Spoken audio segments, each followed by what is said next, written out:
War in the Asian Pacific region.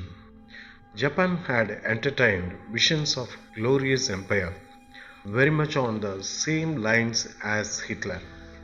The Japanese army invaded Manchuria in 1931. Though China appealed to the League of Nations, this act of aggression did not attract the attention of the United States or Britain. In 1937, Japan invaded China and seized Beijing, which had traditionally been the capital of China. The region around Shanghai was also captured, and Nanjing, the capital of, was captured at the end of the year. The Japanese army indulged in the biggest slaughter even known in history in Nanking. Civilians were killed en masse for sport, and all females, from child to old women, were tortured and killed. Guangzhou, new name Canton, and many other parts of China were overrun. The Chinese army under Chiang Kai-shek retreated to the west to the hilly country where they continued to fight the Japanese. Pearl Harbor 1941. On December 1941, Japan attacked American naval installations in Pearl Harbor, Hawaii, without warning. The idea was to cripple America's Pacific Fleet so that Japan would not face any opposition in its offensive against Southeast Asian countries. Many battleships and numerous fighter planes were destroyed. The United States declared war on Japan, with Britain and China also joining in.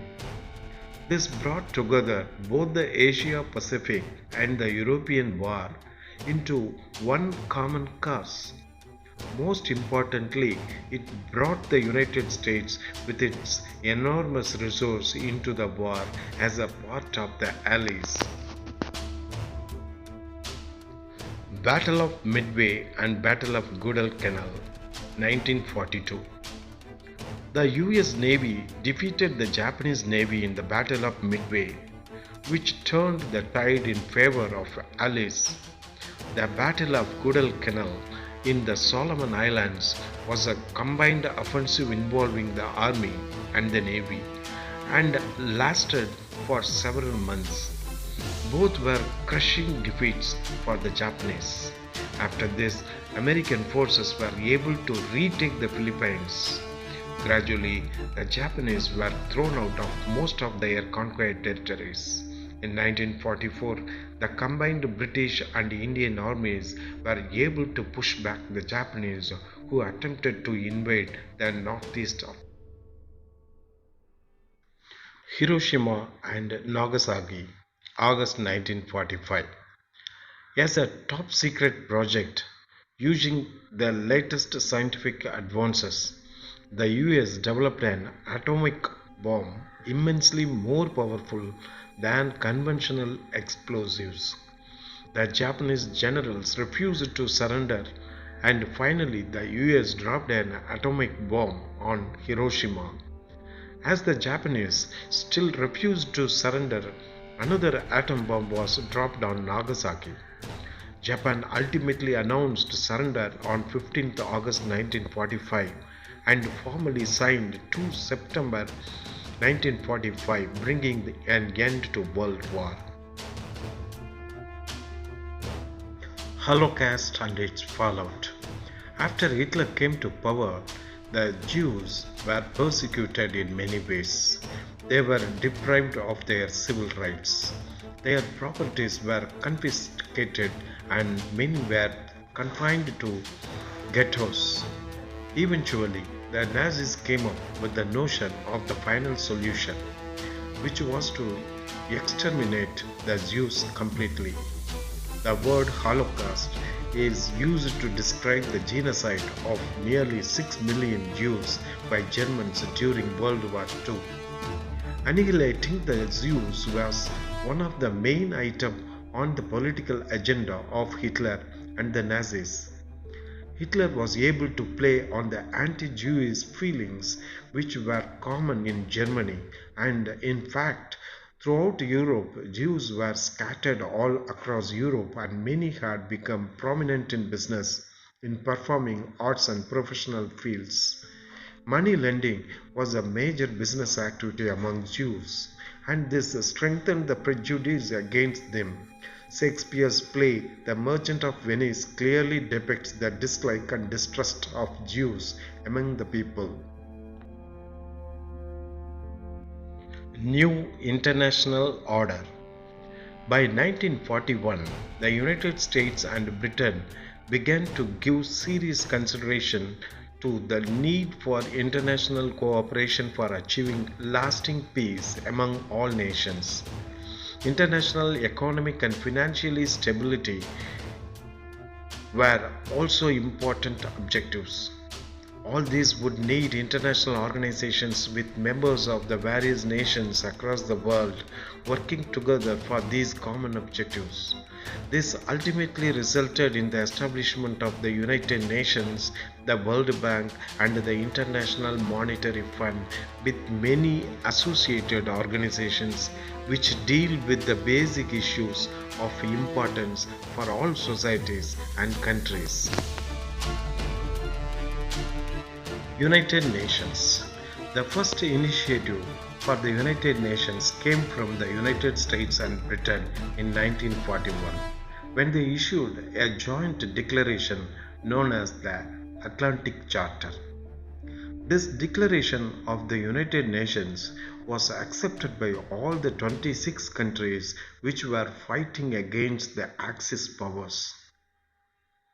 On New Year's Day 1942, the Charter of the United Nations was signed on June 26, 1945 by 51 nations. India, which was not an independent country, then also was a signatory to the Charter. Now the United Nations has 193 member states, and each one, big or small, has an equal vote in the United Nations. General Assembly and Security Council. The United Nations functions almost like any government. Through its principal organs, which are similar to the legislative, executive, and judicial wings of the state, in the General Assembly is the body in which each member state is represented. It means once a year, and issues of interest and points of conflict are discussed in the Assembly. The Security Council has 15 members. 5 countries, the United States, Britain, France, Russia, and China, are permanent members, and there are 10 temporary members who are elected in rotation. These two bodies function like a legislature. Each of the permanent members has the right to veto any decision by the other members of the Security Council. This right has often been used to block major decisions, especially by the superpowers, the US and Russia. Major issues and conflicts are discussed in the Security Council. Administrative structure. The executive wing of the United Nations is the UN Secretariat. It is headed by the Secretary General, who is elected by the General Assembly on the recommendation of the Security Council.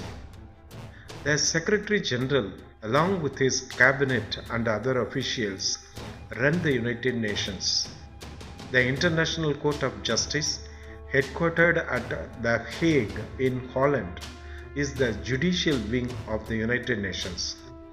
The Economic and Social Council, the fifth organ of the United Nations, is responsible for coordinating all the economic and social work of the United Nations. The regional economic commissions functioning for regional development across the various regions of the world are organs of ECOSOC.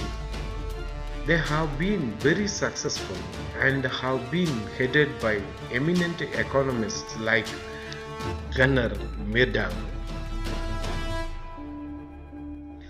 Other important organs of the UN. Associated organizations deal with the areas of critical interest to the world at large, like food, health, and education and culture. These are Food and Agricultural Organization FAO, World Health Organization WHO, UNESCO, United Nations Educational, Scientific and Cultural Organization. There are also special organizations funded voluntarily by member countries. The two best known among them are UNICEF, United Nations Children's Fund, which promotes children health and welfare across the world, and the UNDP, United Nations Development Programme, which focuses on development. Activities of the UN. Over the decades, the United Nations has expanded its activities in response to the changing problems facing the world. Human rights, the problems of refugees, climate change, gender equality are all now within the ambit of the activities of the United Nations. A special mention must be made of the UN peacekeeping force, which has acted in many areas of conflict all over the world. The Indian Army has been an important part of the peacekeeping force and has been deployed in many parts of the world. Now we will move on to World Bank. The World Bank and the International Monetary Fund, referred to as the Bretton Woods Twins, were both established in 1945 after the Bretton Woods Conference in 1944, located in Washington, D.C. in the United States. They have the same membership since a country cannot be a member of the bank without being a member of the fund.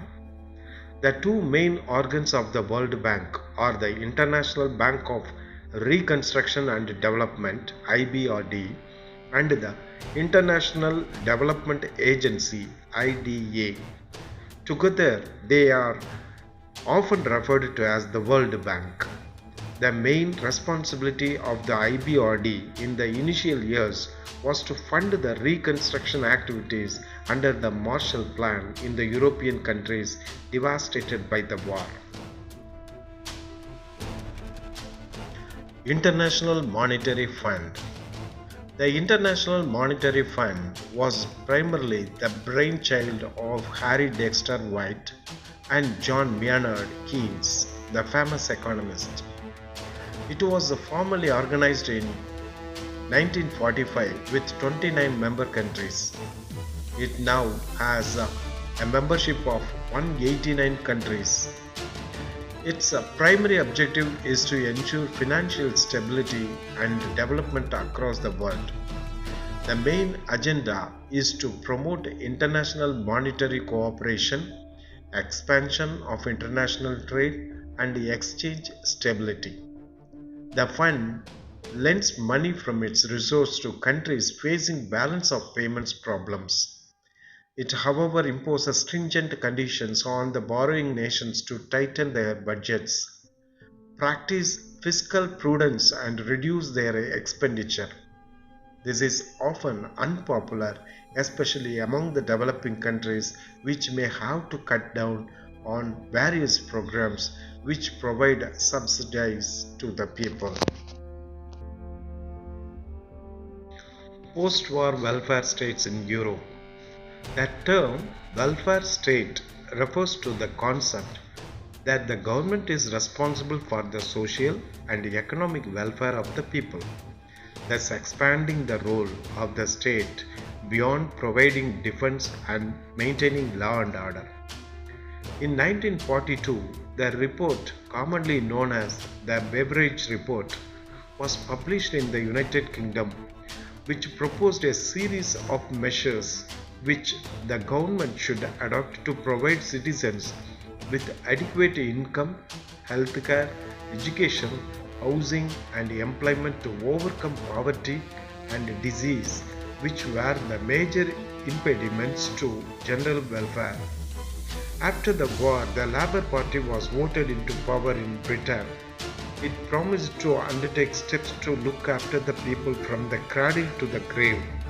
Legislation was enacted to provide comprehensive free health coverage to the citizens through the National Healthcare Service and monetary benefits like old age pensions and unemployment benefits, child care service, and family welfare services. These are in the addition to the universal free school education to all the children.